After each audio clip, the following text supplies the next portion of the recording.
আপনাকে জানাই স্বাগত।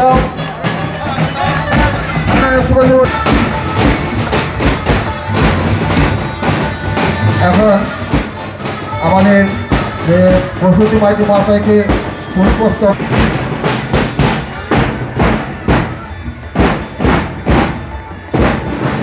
ओम तद्विष्णुपरमं पदं सदा पश्यन्ति सूरयं पदं शुभं नारायणं नमस्कृतं सर्वकर्माणि कारयेत्।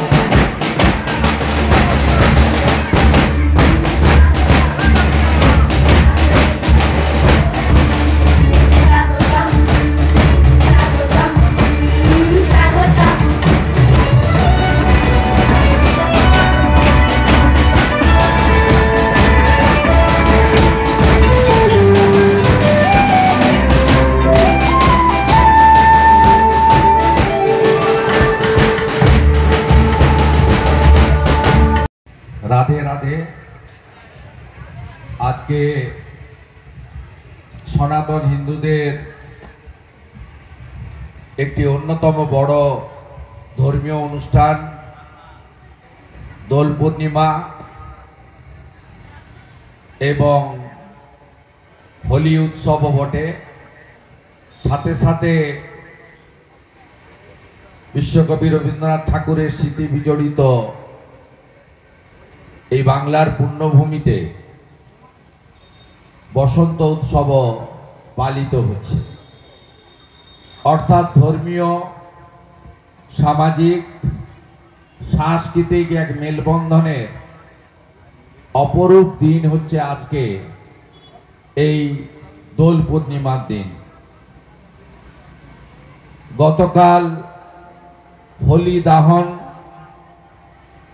অর্থাৎ আমাদের বাঙালিদের প্রচলিত কথায় আছে আজ আমাদের নেড়াপুড়া, কাল আমাদের দোল। উৎসব কয়েকদিন আগে থেকে শুরু হয়েছে। আমি একাধিক হোলি মিলন উৎসবে কলকাতা এবং হাওড়াতে গত 3 দিন ধরে উৎসবে মাতোয়ারা হয়েছি। একে অপরকে শুভকামনা জানিয়েছি, সনাতনের ঐক্যের কথা বলেছি, এক হয়ে চলার কথা বলেছি। এবং আজকে সকালে আমি দোল পূর্ণিমা শুভেচ্ছা দিলেও আমার আজকের দিনটি অন্যরকম ছিল। কারণ আজকে 14ই মার্চ নন্দীগ্রামে যে ঘটনা ঘটেছিল 2007-এ, তার বর্ষপূর্তি ছিল। আমি শহীদ পরিবারদের সঙ্গে ছিলাম। আমাদের এই পশ্চিম পাড়ায় এলেই এখানকার প্রাক্তন প্রধান, একটা সময় রাজনৈতিক বিরোধ থাকলেও পরবর্তীকালে আমার সঙ্গে একটি মধুর সম্পর্ক গড়ে ওঠে। উনি কাজের মানুষ ছিলেন। পরবর্তীকালে আমি হলদিয়া উন্নয়ন পর্ষদের চেয়ারম্যান এবং এমপি হিসাবে মেছেদা জুড়ে বেশ কয়েকটা উন্নয়নমূলক কাজ করার চেষ্টা করেছিলাম। সেক্ষেত্রে সমাজসেবী প্রাক্তন প্রধান পশুপতি বাবুর সহযোগিতা এবং উৎসাহ আমাকে এই কাজগুলি করতে অনুপ্রাণিত করেছিল। বাড়ির অনুষ্ঠানেও ডাকতেন, দুর্গাপূজাতেও ডাকতেন। এবং তার এই অকাল হঠাৎ চলে যাওয়া, এমন কিছু বয়স ছিল না। এটা এলাকার সর্বস্তরের মানুষ, বিশেষ করে পূর্ব মেদিনীপুরের প্রবেশদ্বার হলদিয়ার পরে আরেকটি ছোট শিল্পাঞ্চল মেছেদা কোলাঘাট, তার একটি ক্ষতি বলে আমি মনে করি। আমি এই ক্লাবের সভাপতি কাশীনাথ ভাই সহ আমাদের পশুপতি বাবুর সুযোগ্য পুত্র সহ সমস্ত তরুণ সংঘের কর্মকর্তাদের কৃতজ্ঞতা জ্ঞাপন করি। তারা 57 বছর ধরে এখানে রাধাকৃষ্ণের পুজো, দোল পূর্ণিমা, সনাতনী ঐতিহ্য রীতিনীতি মেনে চালিয়ে আসছেন। বিকালবেলা বিরাট শোভাযাত্রা হয়েছে। হরে কৃষ্ণ মন্ত্রে চারিদিকে মুখরিত হয়ে উঠেছিল। একটা আলাদা আধ্যাত্মিক পরিবেশের তৈরি হয়েছে সনাতন হিন্দু সমাজ। তারা সবাই বেরিয়ে এসে এই উৎসবে অংশগ্রহণ করেছেন। ওনার সহধর্মিনী মঞ্চে আছেন শ্রীমতী বনশ্রী মাইতি মহোদয়া, আমাদের মেছেদা শ্রীকৃষ্ণ, আমাদের ইস্কন অনুমোদিত শ্রী শ্রী জগন্নাথ দেব শঙ্খনাথ মন্দির,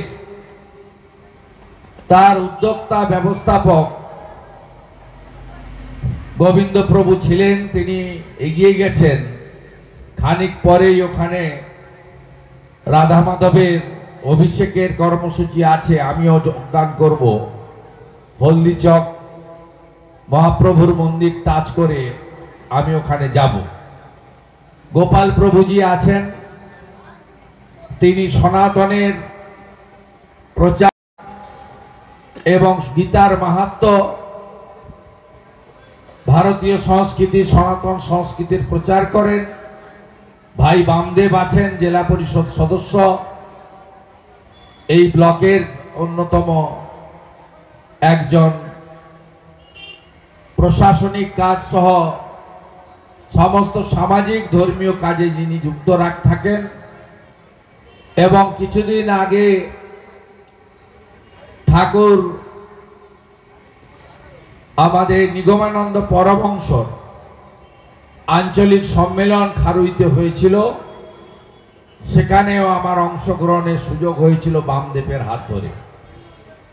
আরো অতিথিরা আছেন, আর যার কথা না বললে নয়, যিনি আমাকে এখানে আসতে 1 মাস আগে থেকে উৎসাহিত করেছেন, অমলেন্দু ভাই সহ, আমাদের মন্দিরের ব্যবস্থাপক সহ, আমাদের স্থানীয় সাথীরা সহ প্রত্যেককে আমি অভিনন্দন জানিয়ে, এটা বক্তব্য রাখার জায়গা নয়, সময়ও নয়, চারিদিকে একটি উৎসবের পরিবেশ রয়েছে। আমি সকলকে দোল পূর্ণিমার শুভেচ্ছা জানাবো এবং সমস্ত জাতপাত রাজনীতির ঊর্ধ্বে উঠে সমগ্র সনাতন হিন্দু সমাজকে ঐক্যবদ্ধ হওয়ার আবেদন করব এবং গীতার প্রচার প্রসার যাতে বাড়িতে বাড়িতে পৌঁছে যায় তার জন্য সকলকে কাজ করার জন্য আবেদন করব। যত বেশি করে গ্রামে গ্রামে নামহট্ট করবেন,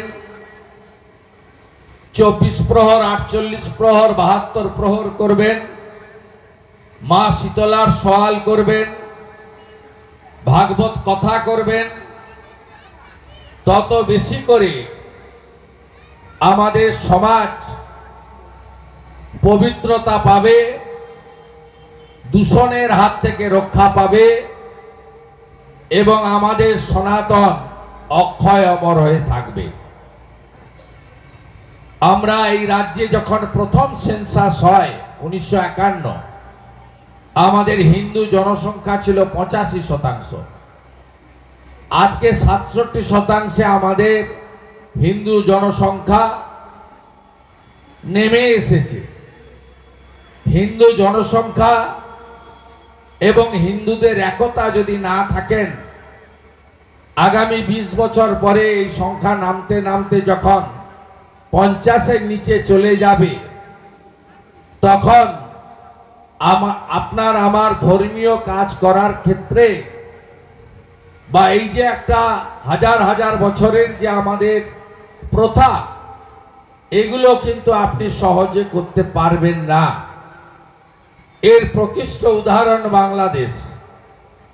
1947-এ যেখানে 33% হিন্দু ছিল, আজকে বাংলাদেশে 7% হিন্দু থাকার জন্য তারা আজকে দোল পূর্ণিমা পালন করতে পারেনি। তারা একে অপরকে আবিরে রঙে মাখিয়ে দিতে পারেনি। তারা আজকের দিনে নগর কীর্তন, মৃদঙ্গ খঞ্জনি নিয়ে বেরিয়ে সে কাজ করতে পারেনি। আমরা তো একই বাংলা, এপার আর ওপার। তাই এই বিষয়গুলো একটু গুরুত্ব সহকারে আমার সনাতনী ভাই বন্ধু, মা বোন, গুরুজন সবাই বিবেচনা করবেন, এই প্রার্থনা আপনাদের কাছে আমি রাখতে চাই। এলাকার উন্নয়নে তরুণ সংঘ আরো উদ্যোগ গ্রহণ করুক। পশুপতি বাবু যেভাবে যে কোনো মানুষের বিপদে ঝাঁপিয়ে পড়তেন, অসুস্থতাই হোক, কোন দরিদ্র পরিবারের বিবাহযোগ্য কন্যার বিবাহ হোক, রক্তের প্রয়োজন হোক, এগুলো আমাদের সনাতন ধর্মে শিখিয়ে গেছে। স্বামী বিবেকানন্দ সব সময় বলতেন, আমি পৃথিবীতে এসেছি মনুষ্যত্বের মধ্যে যে ঘুমন্ত দেবত্ব আছে তাকে জাগ্রত করতে। তিনি বলতেন যত্র জীব তত্র শিব। তিনি বলতেন শিব জ্ঞানে জীব পূজা করো। বলতেন দরিদ্র নারায়ণ সেবা করো, তাড়াতাড়ি ঈশ্বরের কাছে পৌঁছে যাবে। স্বামীজি বলতেন ব্রহ্ম হতে কীট পরমাণু, সর্বভূতে সেই প্রেমময়। মন প্রাণ শরীর অর্পণ করো হে সখে এসবের পায়ে। বৌমুখে সম্মুখে তোমার ছাড়ি, কোথা খুঁজিছ ঈশ্বর। জীবে প্রেম করে যেই জন, সেই জন সেবিছে ঈশ্বর। আমার তরুণ সংঘের কাশীনাথ ভাই সহ সকলকে একটা কথাই বলবো, পশুপতি বাবু তিনি এই কাজগুলো করতেন। বস্ত্রদান, রক্তদান, কম্বল দান, প্রত্যেক মানুষের পাশে দাঁড়াতেন। সে কোন দল করতেন দেখতেন না, সবার ঊর্ধ্বে এটা করতেন। এবং তিনি সাথে সাথে হিন্দুদের যে নানা রকমের ধর্মীয় অনুষ্ঠান যাতে এখানে থাকে, আমরা যাতে আমাদের সংস্কৃতিকে, আমাদের ঐতিহ্যকে, আমাদের অতীতকে ভুলে না যাই, তাই বাংলা বাঙালি হিন্দুদের সবচেয়ে বড় অনুষ্ঠান দুর্গা পূজার প্রচলন করেছিলেন মেছেদার বুকে। আমি অন্তত 4 থেকে 5 বার এসে ফিতা কেটেছি পশুপতি বাবুকে সঙ্গে নিয়ে। তার বিধেয়ী আত্মার অমরত্ব প্রার্থনা করে পশ্চিম পাড়ার আমার সমস্ত সুনাগরিক ভদ্রমণ্ডলীকে আজকের এই দোলের দিনে গৈরিক এবং আন্তরিক শুভকামনা জ্ঞাপন করে তরুণ সংঘ সামাজিক কাজ এবং ধর্মীয় প্রসারের ক্ষেত্রে যে কোনো ধরনের উদ্যোগের ক্ষেত্রে আমার সীমাবদ্ধ ক্ষমতা, আমি তাদের পাশে থাকব এই অঙ্গীকার জানিয়ে আগামী 6 তারিখে মেছেদা শ্রীরাম নবমী উৎসব কমিটির অনুষ্ঠান আছে। সেই অনুষ্ঠানে সমস্ত রামের ভক্তদের আপনাদের সামিল হওয়ার আবেদন জানাবো। তারা আপনাদের প্রচার কর্মসূচি বিস্তারিতভাবে প্রত্যেকটা বাড়িতে বাড়িতে পৌঁছে দেওয়ার দায়িত্ব নেবেন শান্তিপুর 1-2 গ্রাম পঞ্চায়েত এলাকায়। আগামী 12ই এপ্রিল পাশে দেড়িয়া চকে আমি আগেও এসেছি। ওখানে আমাদের গোবর্ধনজিউ মন্দিরের যে রথযাত্রা হয় তার উদ্বোধন হবে। আর প্রধান রথ যখন হয় আষাঢ় মাসে, তাতে তো ইস্কনের রথযাত্রায় আপনাদের সঙ্গে আমার দেখা হয়, আবার দেখা হবে। সবাই খুব ভালো থাকবেন। আপনাদের সকলকে আরেকবার রঙিন শুভেচ্ছা দিয়ে আমার কথা শেষ করলাম। অত্যন্ত কৃতজ্ঞ এবং গর্বিত। আমরা সংস্থার পক্ষ থেকে অনুরোধ করছি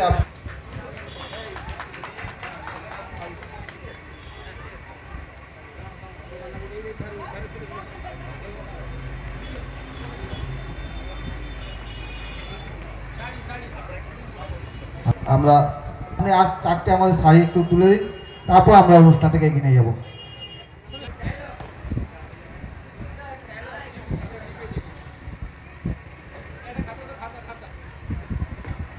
আমরা সংস্থার পক্ষ থেকে আপনারা একটু মঞ্চে চলে আসুন। আমরা আমাদের যে বিতরণ মানে খাতা এবং শাড়ি বিতরণ আছে সেগুলো আমরা করব। ভারতীয় ন্যায় সংহিতা বা আগে সিআরপিসি এর সুযোগ আছে। আমাদের তিনি কেন রাজি হয়েছেন, কি বলতে চান তিনি বলতে পারবেন। আমার মনে হয় ওনার জামাই পার্থ চ্যাটার্জি যেমন টুকলি করে ডক্টরেট হয়েছে, ওর জামাই মনে হয় পড়াশোনা করে শিক্ষিত হয়েছে। শিক্ষিত লোক হলে তার একটু বোধ বুদ্ধি বিবেক জাগ্রত থাকে। পার্থ চ্যাটার্জি তো টুকলি করে ডক্টরেট হয়েছে। আমার মনে হয় তার জামাইয়ের মধ্যে শিক্ষা দীক্ষা আছে। তিনি হয়তো ভেবেছেন এত লক্ষ লক্ষ বেকারের সর্বনাশ যিনি করেছেন, তিনি পরিবারের বাইরে গিয়ে বেকার যুবক যুবতীদের কথা ভেবেছেন। এই ধরনের হিনিয়াস ক্রাইম তার চূড়ান্ত শাস্তি হওয়া উচিত। ভর দুপুরে খড়দায় টিএমসি কর্মীকে কুপিয়ে খুন। ভর দুপুরে কে খুন করেছে? টিএমসির লোক। অঙ্কটা শুনবেন। মূল মাথা হচ্ছে সাংসদ পার্থ ভৌমিক, নিচে দুটো গোষ্ঠী, একটা রাজ চক্রবর্তী বিধায়কের গোষ্ঠী, একটা সোমনাথ শ্যামের গোষ্ঠী। তার নিচে দুটো গোষ্ঠী, একটা বিকাশ সিং কাউন্সিলরের গোষ্ঠী, একটা বিষ্ণু সিং কাউন্সিলরের গোষ্ঠী। দুজনেই মামাটি মানুষ, দুজনেই পিসি ভাইপোর দল করে। বিষ্ণু সিং ভার্সেস বিকাশ সিং, কে দখল করবে ইলেকট্রো স্টিল কাস্টিংয়ের কারখানা, জয়শ্রীর কারখানা, সেই জন্য এই খুনাখুনি। এতে বিরোধী দল বা অন্য কারোর কোনো ভূমিকা নেই, এক নম্বর। আর দ্বিতীয় নম্বর হচ্ছে এলাকা দখল, ভাগ বাটোয়ারা। এখানে যেমন ভাগ বাটোয়ারা করে, থার্মেল পাওয়ারের গেট কার দখলে থাকবে, সিমেন্ট কারখানার গেট কার দখলে থাকবে। পিং পংয়ের খেলা হয়, কখনো বিপ্লব গোষ্ঠী, কখনো অ্যান্টি বিপ্লব গোষ্ঠী। সব জায়গায় তাই model same, model same, model same. 10টার মধ্যে দোল পূর্ণিমা শেষ করতে হবে। আজকে স্পেশাল ডে। শিলিগুড়ি কমিশনারেট মদ বন্ধ, শিলিগুড়ি জুড়ে নোটিশ হবে। মদ বন্ধ হোক, আমাদের আপত্তি নেই, সব অনুষ্ঠানে বন্ধ করবেন তো। আপনি অষ্টমীতে মদ খাইয়েছেন এবারে। ইংরেজরাও কখনো অষ্টমীর দিন মদ দোকান খোলা রাখেনি।